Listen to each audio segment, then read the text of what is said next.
अस्सलाम वालेकुम। आज के इस लेक्चर में हम डिस्कस करेंगे कि कमर्शियल बैंक्स क्रेडिट कैसे क्रिएट करते हैं, क्रेडिट क्रिएशन का प्रोसेस क्या होता है, इसकी अजम्पशंस क्या हैं, इसकी लिमिटेशंस क्या हैं, और साथ ही साथ मनी मल्टीप्लायर क्या होता है और इसका क्रेडिट क्रिएशन से क्या लिंक है। कमर्शियल बैंक के बेसिकली दो फंक्शन होते हैं। क्या? पहला, कि वो लोगों के डिपॉजिट्स एक्सेप्ट करते हैं, जैसे कि डिमांड डिपॉजिट, सेविंग डिपॉजिट, और भी कई टाइप्स के डिपॉजिट्स होते हैं जो कि कमर्शियल बैंक में हम अपने पैसे की सूरत में रखते हैं। फिर कमर्शियल बैंक उस डिपॉजिट से क्या करता है, वो उसके खास प्रपोर्शन को अपने पास रिजर्व रख के बाकी हिस्से से वो बिजनेस करता है, या उसमें इन्वेस्टमेंट करता है, या उससे वो लोनिंग करता है। तो जब कमर्शियल बैंक लोन्स जनरेट कर रहा होता है तो एक्चुअली वो क्रेडिट को क्रिएट कर रहा होता है। इस क्रेडिट क्रिएशन का प्रोसेस क्या है, इसको समझने के लिए हम एक सिंपल एग्जांपल यूज करेंगे। इस एग्जांपल में हम सपोज कर रहे हैं कि इनिशियली किसी कमर्शियल बैंक के पास एक डिपॉजिट आया है जिसकी वर्थ 1000 है, और जितने कमर्शियल बैंक्स हैं उनका जो कैश रिजर्व रेशो है वो 20% है। ये क्या होती है कैश रिजर्व रेशो? जो सेंट्रल बैंक होता है उसकी डायरेक्शन पे हर कमर्शियल बैंक ने अपने पास कैश फॉर्म में कुछ रिजर्व रखने होते हैं जितनी उसकी टोटल वर्थ होती है। तो उसका एक खास परसेंटेज जो अपने पास वो कैश की सूरत में रखता है उसे कैश रिजर्व रेशो कहते हैं। और इस प्रोसेस को समझने के लिए हमने अज्यूम किया है कि कैश रिजर्व रेशो इज 20%। फिर हम इस एग्जांपल में अज्यूम कर रहे हैं कि बैंक्स कोई एक्स्ट्रा कैश या एक्स्ट्रा रिजर्व नहीं रख रहे, और हम अज्यूम कर रहे हैं कि जो लोग हैं वो अपनी सेविंग्स बैंक्स के पास रखते हैं, ना कि अपने पास रखते हैं। और हम ये अज्यूम कर रहे हैं कि सारी ट्रांजैक्शन जो है वो बैंक्स के थ्रू होती है। जब कमर्शियल बैंक में जैसे कि हमने अज्यूम किया कि इनिशियल डिपॉजिट आया उसके पास 1000, तो वो इस 1000 का क्या करेगा? कमर्शियल बैंक की जो फाइनल बैलेंस शीट बनेगी उसके दो पार्ट होते हैं, एक है एसेट्स और दूसरा है लायबिलिटी। लायबिलिटी जो कि उसने वापस करना होता है। तो जो डिपॉजिट उसके पास आया था वो कमर्शियल बैंक की लायबिलिटी थी, एंड दैट इज 1000 रुपीज। और टोटल क्या हो गया? 1000। इस 1000 का कमर्शियल बैंक क्या करेगा? कमर्शियल बैंक ने, जैसे कि हमने इस एग्जांपल में अज्यूम किया कि उसकी कैश रिजर्व रेशियो 20% है, तो इसका मतलब है कि 20% of this 1000, that is 200 rupees, उसने अपने पास रिजर्व फॉर्म में रख लिए। और बाकी का क्या किया? उसने इसको इन्वेस्ट किया या लोन आउट कर दिया, और वो कितना था? 800। टोटल क्या हो गया? 1000। तो इसका मतलब ये हुआ कि जो आपकी लायबिलिटी होती है वो एसेट के इक्वल होती है, और इसको क्या कहते हैं? बैलेंस शीट कहते हैं। अब अगला प्रोसेस क्या है? स्टेप टू में ये जो 800 इसने लोन दिया, तो ये लोन की अमाउंट भी अल्टीमेटली किसी न किसी बैंक की किसी न किसी ब्रांच में ही पहुंचेगी, एक डिपॉजिट फॉर्म में। तो एक्चुअली ये एक नया डिपॉजिट आ गया किसके पास? एक और बैंक के पास। और वो कितना था? ₹800। ये जो बैंक है वो इस 800 का क्या करेगा? तो वो भी इस 800 का एक पोर्शन जो है वो अपने पास कैश रिजर्व की फॉर्म में रखेगा, and that is the 20% of 800। तो कितना बनेगा? That is ₹160। बाकी जो है वो क्या करेगा? इसका लोन दे देगा। तो कितना है? 640। टोटल क्या आ गया? ये आ गया 800। तो ये जो प्रोसेस है ये चलता रहेगा जब तक ये अमाउंट एंड नहीं होगी। इस प्रोसेस को हम एक टेबल की फॉर्म में दिखा सकते हैं। जैसे हमने कहा कि ये रुपीस यहाँ पर आए थे आपके पास 1000, और इसमें से आपने 200 जो है वो रिजर्व कर लिया, और जो 800 के आपने लोन दे दिया। ये 800 सेकंड बैंक के पास पहुंचा, उसने इसमें से 640 लोन दे दिया, और जो 160 अपने पास रख लिया। अब जो 640 है वो थर्ड बैंक के पास चला जाएगा, और वो इसका 20% जो है वो अपने पास रखेगा, दैट इज 128। और बाकी जो है वो 512 उसने लोन आउट कर दिए। ये प्रोसेस चलता रहेगा जब तक अमाउंट एंड नहीं होती। हाँ, ये हम बता सकते हैं कि टोटल कितने डिपॉजिट्स क्रिएट होंगे। ये किस पे डिपेंड करेगा? It depends upon the money multiplier. Money multiplier, या जिसको हम कहते हैं डिपॉजिट मल्टीप्लायर। मनी मल्टीप्लायर क्या होता है? The number of time change in total deposits due to the initial deposits. कि टोटल डिपॉजिट्स में कितनी चेंज आई है, किसकी वजह से? जो आपका इनिशियल चेंज आई थी डिपॉजिट में। सपोज अगर ये इनिशियल डिपॉजिट हो 1000 और उससे जनरेट हो 5000, तो कितने टाइम्स ये ज्यादा है? तो ये 5 टाइम्स ज्यादा है। तो 5 क्या है? ये है मनी मल्टीप्लायर या डिपॉजिट मल्टीप्लायर। अब क्वेश्चन ये है कि ये 5000 कैसे कैलकुलेट हो गया? हमें तो ये पता ही नहीं था कि जो टोटल चेंज है वो कितने कितनी आई है। हमें तो ये पता था कि इनिशियल डिपॉजिट ये है, और हमें ये पता था कि जो रिजर्व रेशो है वो 20% है। तो अगर आपको ये दोनों चीजें पता हों तो हम कैलकुलेट कर सकते हैं कि मनी मल्टीप्लायर या डिपॉजिट मल्टीप्लायर क्या होगा। कैसे कैलकुलेट हो सकता है? कि जो डिपॉजिट मल्टीप्लायर है, इसको आप एम भी लिख सकते हो, दैट इज 1/कैश रिजर्व रेशियो। तो यहां पर कैश रिजर्व रेशियो थी 20%, तो ये क्या आ गया? That is equal to 1/0.20, that is 5। तो मनी मल्टीप्लायर की वैल्यू क्या कैलकुलेट होगी? 5। इसका मतलब है कि ये जो टोटल डिपॉजिट्स हैं ये आपके 5 टाइम्स ग्रेटर होंगे इनिशियल डिपॉजिट से।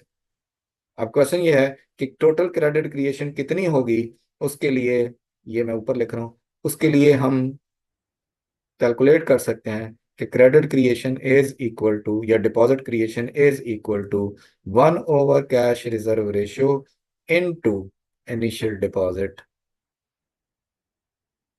तो आपका जो 1/CRR क्या था? वो 5 है। इनिशियल डिपॉजिट था 1000, तो टोटल अमाउंट कितनी जनरेट होगी? 5000। तो ये इस तरह से हमारे पास आया 5000। इसमें कितनी चेंज होगी? That is the 80% of the total deposit generation. तो ये कितना होगा? 4000। और ये क्या है? दैट इज द 20%, ये क्या आ जाएगा? 1000। तो इस तरह से अगर आपके पास इनिशियल डिपॉजिट हो और आपको पता हो कि रिजर्व रेशियो क्या है, तो आप कैलकुलेट कर सकते हैं क्या? कि टोटल आपकी कितनी अमाउंट जनरेट होगी। कभी कभी एमसीक्यूज फॉर्म में यह भी पूछ लिया जाता है कि एडिशनल कितने डिपॉजिट क्रिएट होंगे, या एडिशनल कितनी क्रेडिट क्रिएशन होगी। एडिशनल का मतलब है इस 1000 को जो इनिशियल हुआ इसके अलावा। तो फिर हम क्या करेंगे? ऐसी सूरत में हम 5000 जो आपकी टोटल चेंज है, और जो -1000 जो आपकी इनिशियल चेंज है, तो बाकी आपकी आ जाएगी कि एडिशनल जो आपकी चेंज आई है वो कैलकुलेट हो सकती है। ये खास तौर पे ये बच्चे जो सीए का इम्तहान देते हैं पीआरसी 3 में, उनके लिए ये कोई एक आधा क्वेश्चन इस तरह का आता रहता है, जो छोटा सा न्यूमेरिकल टाइप होता है, कि जिसमें इनिशियल डिपॉजिट दिया हो, कैश रिजर्व दिया हो, और ये अमाउंट जनरेट करने के लिए कहा हो, या ये दे के कोई उससे उसके रिवर्स में पूछा हो। तो ये दोनों सूरतों में आ सकते हैं। जस्ट आपको ये फार्मूला आपको आना चाहिए। ये टेबल जो अभी हमने बनाया उसको, इसका ये अमाउंट, ये जो प्रोसेस है चलता रहेगा जब तक अमाउंट एंड नहीं होती। हाँ, जैसे मैंने कहा कि हम टोटल अमाउंट बता सकते हैं कितनी जनरेट होगी। तो हमने बताया कि वो कितनी जनरेट होगी। कैसे? हमने बताया कि जो टोटल क्रेडिट क्रिएशन है वो हमने अभी जो फार्मूला लिखा था उसके अकॉर्डिंग क्या है? दैट इज 1/कैश रिजर्व रेशियो, या इसको रिजर्व रेशियो भी कहते हैं, आरआर भी लिखा हो सकता है, इनटू इनिशियल इनिशियल डिपॉजिट। तो यहाँ पर जो आपका ये 1/20% था, और ये था 1000, तो ये आपका हो गया फाइव इंटू थाउजेंड, तो दैट इज 5,000। ठीक हो गया। तो इस तरह से, जैसे मैंने कहा कि इसमें रिवर्स कैलकुलेशन भी पूछी जा सकती है कि ये अमाउंट दे के आपको कैश रिजर्व रेशो पूछ ली जाए या इनिशियल डिपॉजिट पूछ लिया जाए, तो वो कैलकुलेशंस हैं वो हल हो सकती हैं। जैसे हमने कहा कि मनी मल्टीप्लायर क्या होता है, वो 1/RR होता है। हमारी इस एग्जांपल में क्या था, हमने कहा था 1/RR दैट इज 1/0.2, तो दैट इज 5। और अगर इनिशियल आपका 1000 हो तो वो कितना जनरेट करेगा, 5000। हमने एग्जांपल क्या ली थी, 1000 ही लिया हुआ। ठीक हो गया जी, 1000 ही। तो इनिशियल जो एग्जांपल में ये जो 1000 था, तो ये कितनी अमाउंट जनरेट हो जाएगी, ये हो जाएगी 5000। ये 5000 है, ये क्या है, 1000। क्लियर होगी बात। इसमें दो अहम चीजें हैं। एक तो ये है कि अगर लोग जो कैश लीक कर जाए, मतलब लोग अपने पास पैसा रख लें, सेविंग कर लें और बैंक में वापस जमा ना करवाएं, तो आपका मनी मल्टीप्लायर पे क्या इफेक्ट होगा। तो जाहिर बात है, कैश लीकेज की वजह से जो मनी मल्टीप्लायर की वैल्यू है वो पहले से कम हो जाएगी। दूसरा है कि अगर बैंक्स जो हैं वो 20% की बजाय सपोज 30% रख लेते हैं रिजर्व, या 40% रिजर्व रख लेते हैं, तो इससे मनी मल्टीप्लायर पर और क्रेडिट क्रिएशन पर क्या इफेक्ट होगा। तो जाहिर है कि अगर वो पैसा अपने पास ज़्यादा रख लेंगे और अगर लोन आउट नहीं करेंगे, तो इससे भी वैल्यू क्या हो जाएगी, मल्टीप्लायर की वैल्यू कम हो जाएगी। एंड वाइस वर्सा, इसके उलट भी हो सकता है। फिर है अजम्पशंस ऑफ क्रेडिट क्रिएशन, जैसे कि हमने इस एग्जांपल में ही पढ़ लिया था, चलिए दोबारा से उसको देख लेते हैं कि जो सेंट्रल बैंक ने जो रिजर्व रेशो दी है वो अनचेंज्ड है, कांस्टेंट है और सबके लिए सेम है। ये हम अज्यूम करते हैं कि जो क्रेडिट क्रिएशन के लिए रिजर्व रिक्वायरमेंट है, it is the same constant and it is for all banks, all commercial banks. जो इनिशियल डिपॉजिट है वो गिवन है और उससे आप सारा प्रोसेस जो है वो चला सकते हो। और फिर है कि लोग जो हैं वो फौरी तौर पर जो है कैश रिक्वायरमेंट जो है उसको कैश फॉर्म में पैसा नहीं रखते। फिर है कि कमर्शियल बैंक्स भी एक्सेस रिजर्व जो है वो नहीं रखते।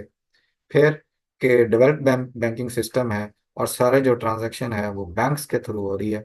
और लोग जो हैं वो बैंक्स के अलावा जो है वो ट्रांजैक्शन उस तरह से डायरेक्टली कैश के थ्रू नहीं कर रहे। लिमिटेशंस क्या है क्रेडिट क्रिएशन के इस प्रोसेस की, कि अगर आपका इनिशियल डिपॉजिट ज़्यादा होगा, जैसे हमने कहा था 1000 है, तो उसने 5000 जनरेट किया। अगर ये 1000 की बजाय 10,000 होता तो उसने उसके अकॉर्डिंग जनरेट करना था। अगर ये 1 लाख होता तो इसने और ज़्यादा जनरेट करना था। तो इनिशियल डिपॉजिट जितना ज़्यादा होगा उतनी आपकी क्रेडिट क्रिएशन भी ज़्यादा होगी। फिर है साइज ऑफ रिजर्व रेशो। अगर साइज ऑफ रिजर्व रेशो बढ़ जाए तो जो आपकी क्रेडिट क्रिएशन का अफेक्ट है वो, या क्रेडिट क्रिएशन है, वो कम हो जाएगी। एंड वाइस वर्सा, इसके उलट भी हो सकता है। फिर है कि लिक्विडिटी प्रेफरेंस। लोग अपने पास अगर कैश फॉर्म में पैसा रखना शुरू कर दें और बैंक्स में ना रखें और अपनी ज़रूरत के लिए कैश इन हैंड को बढ़ाते चले जाएं, जिसको कहते हैं लिक्विडिटी प्रेफरेंस, तो ऐसी सूरत में आपका जो क्रेडिट क्रिएशन है वो पहले से कम हो जाएगी। फिर है जी सेंट्रल बैंक पॉलिसीज। अगर सेंट्रल बैंक की पॉलिसीज जो हैं वो इस तरह की हों कि वो क्रेडिट को कंट्रोल करना चाह रही हो, तो क्रेडिट को कंट्रोल करने के लिए सेंट्रल बैंक जो है वो, उनमें से एक पॉलिसी ये भी होती है कि वो अपनी रिजर्व रेशो बढ़ा देती है, या ऐसी वो रेगुलेशंस बनाती है कि जिसमें क्रेडिट जो है उसकी एक्सपेंशन नहीं हो रही होती बल्कि कॉन्ट्रैक्शन हो रही होती है। तो ऐसी सूरत में आपका जो क्रेडिट क्रिएशन का प्रोसेस है वो स्लो हो जाएगा। फिर है अवेलेबिलिटी ऑफ क्वालिटी सिक्योरिटीज। इस सारे अमल में हमने ये कहा जी कि सपोज एक बैंक है, उसके पास 1000 आया तो उसने 2200 अपने पास रखा और 800 फौरी तौर पर लोन दे दिया। तो भाई, क्या लोन लेने वाले लोग यहाँ पे मौजूद थे, उनके पास सिक्योरिटीज अवेलेबल थी जो कि वो कमर्शियल बैंक के पास कोई गारंटी दे के जिसके अगेंस्ट वो लोन ले सकते हो। तो ये अगर आपके पास क्वालिटी सिक्योरिटीज नहीं होंगी तो कमर्शियल बैंक का रिस्क बढ़ जाएगा लोन आउट करने में। तो इसलिए वो लोनिंग जो है वो कम करेगा, क्योंकि वो डिफॉल्ट कर सकते हैं लोग जो उससे लोन लें। तो ये जो है, अगर ऐसी अवेलेबिलिटी ना हो, जो लोग हैं, जो बिजनेस फर्म्स हैं, उनके पास अगर सिक्योरिटीज ना होंगी, तो जो आपका क्रेडिट की एक्सपेंशन है वो स्लो डाउन हो जाएगी। ये आज के जो टॉपिक में हमने ये देखा कि जो कमर्शियल बैंक्स हैं वो क्रेडिट कैसे क्रिएट करते हैं, और उसका प्रोसेस क्या होता है, उसकी assumptions क्या हैं, उसकी लिमिटेशंस क्या हैं, और साथ ही साथ हमने ये देखा कि मनी मल्टीप्लायर क्या होता है, और मनी मल्टीप्लायर के बढ़ने से या कम होने से क्रेडिट क्रिएशन पे क्या अफेक्ट होता है। तो हमने देखा कि अगर मनी मल्टीप्लायर या डिपॉजिट मल्टीप्लायर की वैल्यू ज़्यादा होगी तो क्रेडिट क्रिएशन भी ज़्यादा होगी, और अगर मनी मल्टीप्लायर या डिपॉजिट मल्टीप्लायर की वैल्यू कम होगी तो उतनी ही क्रेडिट क्रिएशन भी कम होगी। इसका जो फार्मूला यूज हुए हैं डिपॉजिट क्रिएशन या क्रेडिट क्रिएशन में, और बेसिक से फार्मूला थे, कोई बहुत मुश्किल चीज़ नहीं थी। ये आपके किसी एग्जामन हो सकते हैं पेपर में, तो उसके लिए आप इसको अच्छे तरीके से तैयार करें। आज के लिए इतना ही। जज़ाकल्लाह खैर। अल्लाह हाफिज़।